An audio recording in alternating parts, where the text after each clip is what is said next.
Capacity అంటే ఏంటో చూసాము. ఇప్పుడు what are the different types are classification of the capacitors చూద్దాం. అసలు కెపాసిటర్స్ అనేవి ఎన్ని రకాలు ఉన్నాయి? Classification of capacitors. కెపాసిటర్స్ అనేవి ఎన్ని రకాలు ఉన్నాయి చూద్దామండి. అసలు క్లాసిఫికేషన్ ఆఫ్ ది కెపాసిటర్స్ అనేది ఏంటి? క్లాసిఫికేషన్ అంటే ఏంటి? Different types of the capacitors అంటే కెపాసిటర్స్ని ఎన్ని రకాలుగా తయారు చేస్తారు, ఓకేనా, ఎన్ని రకాలుగా డివైడ్ చేశారు అనేది క్లాసిఫికేషన్ ఆఫ్ ది కెపాసిటర్స్. అది ఒక కెపాసిటర్ని ఒక పేరు పెట్టి పిలవాలి, ఇంకో కెపాసిటర్ని ఇంకో పేరు పెట్టి పిలవాలి అనేది ఎలా డిపెండ్ అయి ఉంటుంది? ఫర్ ఎగ్జాంపుల్ ఒక మనిషికి ఒక పేరే ఉంటుంది, ఇంకో మనిషికి ఇంకో పేరు ఉంటుంది. అంటే depending upon their family relations, అంతేనా? దాని బేస్ మీద డిపెండ్ అయ్యి వాళ్ళకి పేర్లను డిసైడ్ చేయడం జరుగుతుంది. సేమ్ యాజ్ ఒక వస్తువుని దానికి అదే పేరు ఎందుకు పెట్టాం? అయితే దాన్ని ఎలా తయారు చేశారు, లేదనుకుంటే కనుక అది ఎలా ఆపరేట్ అవుతుంది అని దాని మీద డిపెండ్ అయ్యి దానికి పేరు పెట్టడం జరిగింది. సేమ్ యాజ్ అలాగే they are divided into they are named as different types of capacitors. Different names ఉన్నాయి. ఆ నేమ్స్ దేని మీద డిపెండ్ అయి ఉన్నాయంటే డిపెండింగ్ అపాన్ దే మెటీరియల్ మీద, దాన్ని తయారు చేసినటువంటి మెటీరియల్ మీద ఒకటి, అది చేసేటటువంటి ఆపరేషన్ ఒకటి, ఓకేనా. అది కెపాసిటీని ఏ ఆపరేషన్ చేస్తుంది, కెపాసిటీని దేని తయారు చేస్తారు అనేది చాలా ఫ్యాక్టర్స్ ఉన్నాయండి. దాని మీద డిపెండ్ అయ్యి they are divided into different types, ఓకేనా. First one they are divided into different types. First one వచ్చేసి డిపెండింగ్ అపాన్ దేర్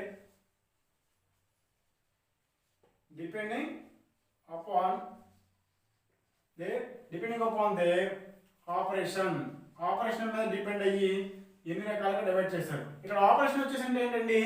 ఆ రెసిస్టర్ అనేది ఫిక్స్డ్ వాల్యూని ప్రొడ్యూస్ చేస్తుందా, ఆ కెపాసిటర్ యొక్క వాల్యూని మనం మార్చడానికి ఛాన్స్ ఉందా, ఆ కెపాసిటర్ యొక్క వాల్యూని మనం మార్చడానికి ఛాన్స్ లేదా అనేది దాని మీద డిపెండ్ అయ్యి ఫస్ట్ వన్ వచ్చేసి ఏంటంటే ఫిక్స్డ్ కెపాసిటర్.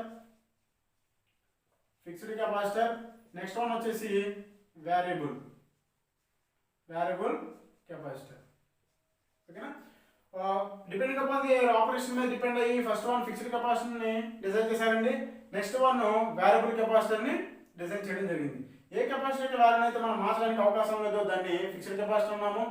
ఏ కెపాసిటర్ వాల్యూని అయితే మనం మార్చడానికి అవకాశం ఉంటుందో దాన్ని వేరియబుల్ కెపాసిటర్ అని అన్నామండి, ఓకేనా. Next one depending upon there manufacturing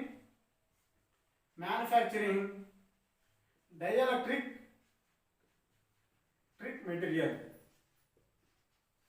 dielectric material మీద డిపెండ్ అయ్యి డైఎలక్ట్రిక్ని ఏ మెటీరియల్ తయారు చేస్తారో అనే దాన్ని డిపెండ్ అయ్యి divide into different types. Dielectric అంటే ఏమనుకున్నామండి? 2 ప్యారలల్ ప్లేట్స్ ఉన్నాయి. 2 ప్యారలల్ ప్లేట్స్లో మిడిల్లో ఉన్నటువంటి మెటీరియల్ని దీన్ని డైఎలక్ట్రిక్ అన్నాం. డైఎలక్ట్రిక్ అంటే ఏంటండి? ఇన్సులేటర్. దీని డైఎలక్ట్రిక్ మెటీరియల్ని దేని తయారు చేస్తారంటే ఇన్సులేటర్తో తయారు చేస్తాం, ఓకేనా. ఫస్ట్ వన్ ఆ డైఎలక్ట్రిక్ మెటీరియల్ దేని తయారు చేస్తారంటే ఫర్ ఎగ్జాంపుల్ ప్లాస్టిక్తో తయారు చేశారనుకోండి, ప్లాస్టిక్ కెపాసిటర్, ఓకేనా.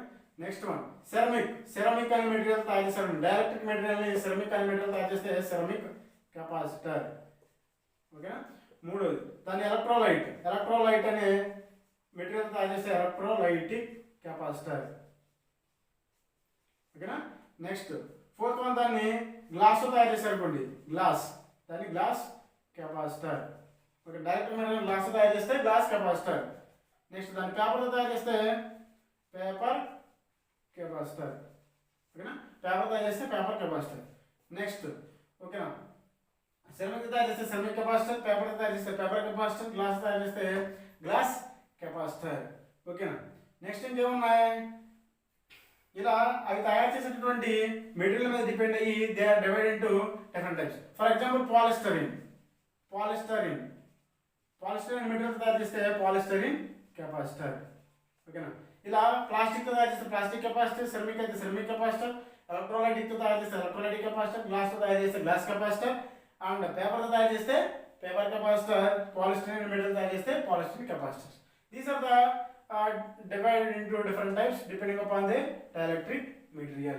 Next one వచ్చేసి they are divided into different types depending upon their applications. Okay, depending upon their applications. ఈ అప్లికేషన్స్ వచ్చి అంటే ఎక్కడ ఉపయోగిస్తారంటే రండి కమ్యూనికేషన్ కాన్సెప్ట్ లో. ఫస్ట్ వన్ వచ్చేసి గ్యాంగ్డ్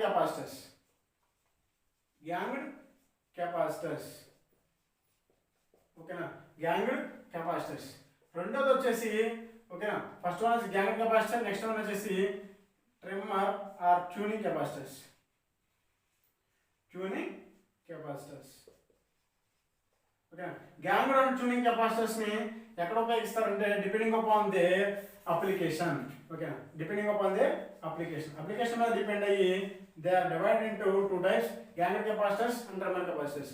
ఇవి వచ్చేసి ఎక్కడ ఉపయోగిస్తున్నారంటే కమ్యూనికేషన్ కాన్సెప్ట్ లో ఉపయోగించుకుంటున్నారండి ఓకేనా. Radio FM, TV transmission, TV signal transmission, satellite communications, వీటిలో ఒక సిగ్నల్ యొక్క ఫ్రీక్వెన్సీని సెట్ చేసుకోవడానికి ఉపయోగించేవి ఏంటి అంటే gang capacitors, trimmer or tuning capacitors ఓకేనా. నెక్స్ట్ వన్ వచ్చేసి డిపెండింగ్ అపాన్ ఏంటంటే ఇది ఫోర్త్ వన్ ఓకేనా. నెక్స్ట్ వన్ వచ్చేసి డిపెండింగ్ అపాన్ పోలారిటీస్.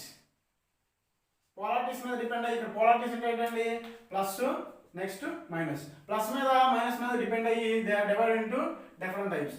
ఏ కెపాసిటీకి అయితే పోలారిటీస్ ఉంటాయో ఆ కెపాసిటీ ఏమన్నామంటే పోలార్ కెపాసిటీస్ అన్నాం. దీనికి ఫస్ట్ టెర్మినల్, సెకండ్ టెర్మినల్, పెద్దగా ఉన్నటువంటి టెర్మినల్ ప్లస్ అని అంటాం, చిన్నగా ఉన్న టెర్మినల్ని మైనస్ అని అన్నాం. ఏ కెపాసిటీకి అయితే ప్లస్ అండ్ మైనస్ ఉంటాయో దాన్ని పోలార్ కెపాసిటర్ అంటారు. పోలార్ కెపాసిటర్ ఓకేనా.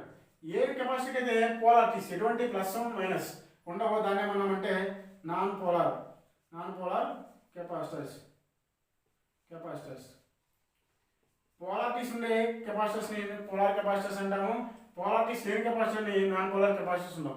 పోలార్ ఉన్నటువంటి కెపాసిటర్స్ ఏంటి అంటే ప్లస్ మైనస్, ఉన్నటువంటి ప్లస్ అనేది పెద్దగా ఉంటుంది, మైనస్ అనేది చిన్నగా ఉంటుంది. దీన్ని ఏమన్నామంటే electrolytic capacitor. Only plus and minus దేనికి ఉంటాయంటే ఎలక్ట్రోలైటిక్ కెపాసిటర్స్ మాత్రమే ఉంటాయండి ఓకేనా. దాన్ని ఏమన్నాము electrolytic capacitor, plus and minus polar capacitor అన్నాం. నాన్ పోలార్ కెపాసిటర్స్ అనుకోండి ఓకేనా, ఎటువంటి ప్లస్ అండ్ మైనస్ ఉండవు. ఈ టూ టెర్మినల్స్ ఎలా ఉంటాయంటే ఈక్వల్ గా ఉంటాయి ఓకేనా. దీని యొక్క సైజ్, టూ టెర్మినల్స్ యొక్క సైజ్ అనేది ఎలా ఉంటుందంటే ఈక్వల్ లెంత్ లో ఉంటుంది. దీన్ని ఏమన్నామంటే నాన్ పోలార్ కెపాసిటర్స్ అని అంటాం ఓకేనా. దీన్ని ఏమంటామండి నాన్ పోలార్ కెపాసిటర్స్ అని అంటాం. Is the one of the example. Next depending upon the shape, అసలు కెపాసిటర్స్ ని ఎలా ఏ షేప్ లో తయారు చేస్తారు ఆ షేప్ ని బట్టి కూడా వీటిని డిసైడ్ చేయడం జరిగిందండి. ఫర్ ఎగ్జాంపుల్ వాటిని సర్క్యులర్ షేప్ లో తయారు చేస్తారు అనుకోండి, డిపెండింగ్ అపాన్ ది షేప్ ఓకేనా. షేప్ ని బట్టి తయారు చేసుకుంటే కనుక ఫర్ ఎగ్జాంపుల్ దానికి సర్క్యులర్ ఆర్ ఇంకేంటి డిస్క్ షేప్ లో తయారు చేస్తే దాన్ని సర్క్యులర్ ఆర్ డిస్క్ కెపాసిటర్స్ అని అంటారు ఓకేనా. దీన్ని circular shape or disc shape లో తయారు చేస్తే దాన్ని ఏమన్నామంటే disc capacitor or circular capacitor అని. ఏ షేప్ లో ఉంటుందంటే ఎలా ఉంటుందండి, దానికి టూ టెర్మినల్స్ ఉంటాయి. ఇవి వచ్చేసి సెరమిక్ కెపాసిటర్స్ అని ఉంటారు. ఎక్కువ డిస్క్ కెపాసిటర్, సెరమిక్ కెపాసిటర్స్ తో తయారు చేస్తారు. నెక్స్ట్ వన్ వచ్చేసి ట్యాబులర్ కెపాసిటర్స్ ఓకేనా.